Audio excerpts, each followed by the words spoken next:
क्या हुआ माँ? इतनी परेशान क्यों लग रही हो? क्या बताऊं बेटा, लोग ना फोन करके कुछ भी बोल देते हैं। तुम्हारे कॉलेज से फोन था। हाँ तो क्या कहा उन्होंने? मैं तो छुट्टी की एप्लीकेशन देकर आया हूँ। माँ क्या कह रहे थे वो? नहीं बेटा, जाने दो ना। ऐसी ऐसी बातें करते हैं कि मन खराब हो जाता है। मेरा लाडला बेटा इतने दिन बाद लौट कर आया, इन लोगों ने सारा मूड खराब कर दिया। रुक, मैं तेरे लिए खीर बनाती हूँ। सुशीला जी जैसे ही पलटकर किचन की तरफ जाने लगती है, अचानक से अमन का चेहरा बहुत डरावना और खतरनाक हो जाता है और उसकी शक्ल हूबहू निमिषा जैसी हो जाती है। अपनी गर्दन टेढ़ी करके अमन धीरे से कहता है, कॉलेज वाले ठीक कह रहे हैं माँ। आपका बेटा तो कब का मर चुका है। यहाँ पर आपका बेटा नहीं बल्कि मैं, निमिषा। थोड़ी देर के बाद, ये ले तेरी पसंद की खीर बनाई है, अब जल्दी से खा ले बेटा। मैं बस अभी रसोई में बर्तन धोकर आती हूँ। ठीक है माँ, मैं ये सारी खीर खा लेता हूँ। मुझे तो खीर वैसे भी बहुत पसंद है। सुशीला जी रसोई से बाहर आती है। ला जल्दी से ये बर्तन दे दे मुझे। सुशीला जी अमन के हाथ से खाली कटोरी लेकर रसोई में धोने के लिए जाती है। तभी उनकी नजर कटोरी पर पड़ती है। उसमें बची हुई चावल लाल हो चुकी थी। अरे ये क्या, मैंने तो अमन को खीर खाने के लिए दी थी, लेकिन खीर के बचे हुए 2-4 चावल लाल रंग के कैसे हो गए? कहीं अमन के मुंह में कोई चोट तो नहीं लगी? सुशीला जी दौड़कर रसोई से बाहर आती है, लेकिन वो देखती है कि अमन वहां पर नहीं था। सुशीला जी उसके कमरे में जाती है। अमन बिस्तर पर चादर ओढ़कर लेटा हुआ था। लगता है बहुत थक गया है, नींद आ गई है। ऐसे अभी डिस्टर्ब करना ठीक नहीं, बाद में पूछ लूंगी। लेकिन फिर भी चावल ऐसे लाल कैसे हो गए? मेरी तो कुछ समझ में नहीं आ रहा। अगली सुबह जब सुशीला जी अमन के कमरे की तरफ जाती है तो उनकी नजर बिस्तर से नीचे लटक रहे लंबे बालों पर पड़ती है। हे भगवान, ये क्या है? अमन के कमरे में किसी लड़की के लंबे लंबे बाल? ये कौन है? अमन! क्या हुआ माँ? अरे इतनी जोर से चिल्ला क्यों रही हो? अभी यहाँ तुम्हारे बिस्तर पर किसी लड़की के लंबे लंबे बाल थे, बेड से नीचे लटक रहे थे बेटा। माँ आपने जरूर कोई बुरा सपना देखा होगा। ऐसा तो कुछ भी नहीं है। यहाँ पर तो मैं हूँ, देखिए, और कोई नहीं है मेरे अलावा। पता नहीं बेटा क्या हो रहा है। तेरे कॉलेज वालों ने जब से बताया है कि आपका बेटा मर चुका है, तब से बहुत डर गई हूँ। मैं कल से बस वही सब सोचने में लगी हुई थी, शायद इसलिए मुझे ऐसा लगा होगा। तो असली बात ये है, इसलिए आप इतनी परेशान हैं। माँ मैं बिल्कुल ठीक हूँ, कुछ नहीं हुआ मुझे। भगवान तुझे हमेशा खुश रखे बेटा। पूरा दिन निकल जाता है। रात को लगभग 10 बजे सुशीला जी के मोहल्ले में जोर जोर से शोर मचने लगता है। सुशीला जी घर से बाहर निकल कर आती हैं। अरे क्या हुआ? आप लोग इतना चिल्ला क्यों रहे हैं?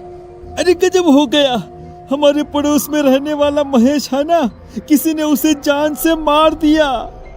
अरे ऐसे कैसे? लेकिन इससे पहले तो कभी इस तरह की कोई घटना नहीं हुई। किसने मारा और कहाँ मारा महेश को? अरे सुशीला बहन, गर्दन काट कर खा गया है कोई। ऐसा लगता है जैसे किसी भेड़िए का काम है। भेड़िया? इंसानों की बस्ती में भेड़िया क्या करने के लिए आएगा?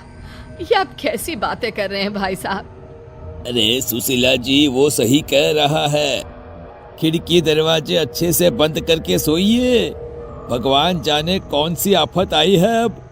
जानती है, महेश के शरीर का सारा खून पी लिया था उस भेड़िए ने। सूखा कंकाल पड़ा मिला है।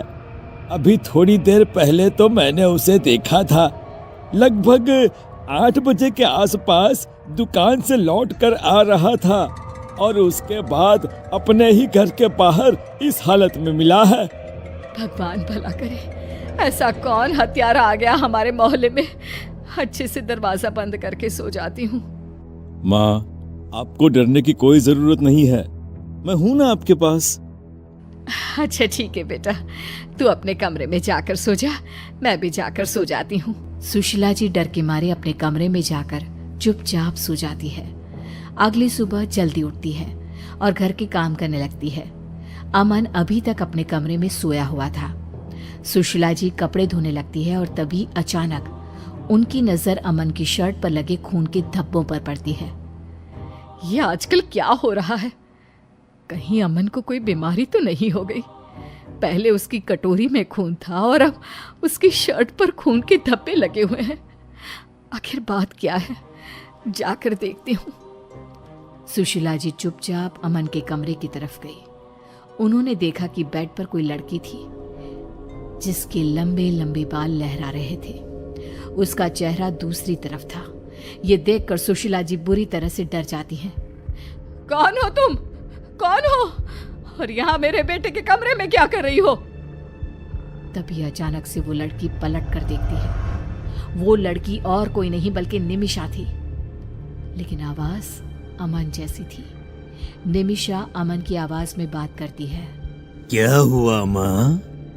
आप इतनी हैरान क्यों हैं? आप चाहती थी ना मैं लंदन से वापस आ जाऊं, तो मैं आ गया, लेकिन मरने के बाद। पागल हो गए हो तुम?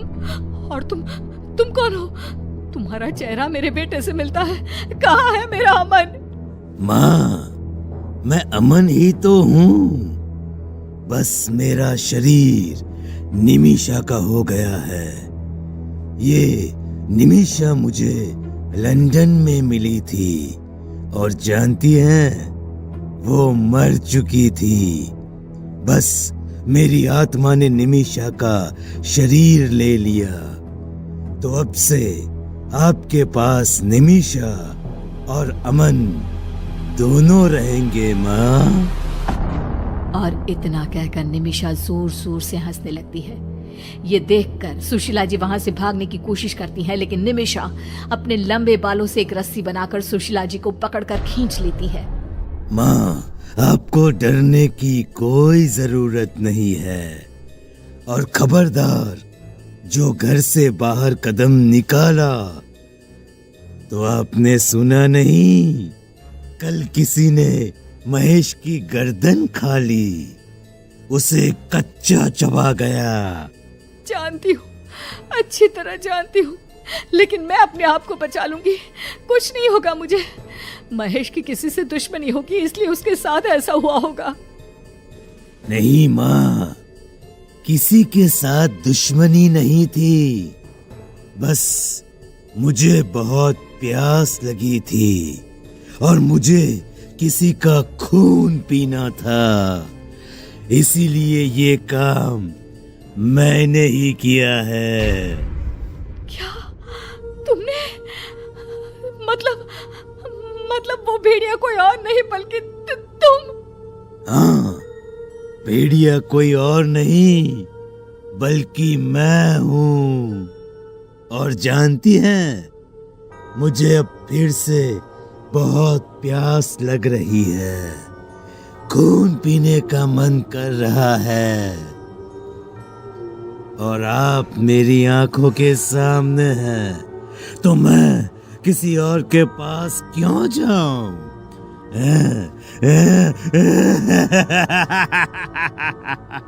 इसके बाद निमिषा एक झटके से सुशीला जी की गर्दन काट देती है और उनका खून पी जाती है। और उसके बाद वो हमेशा के लिए एक बुरा साया बनकर अमन और सुशीला जी के घर में रहने लगती है।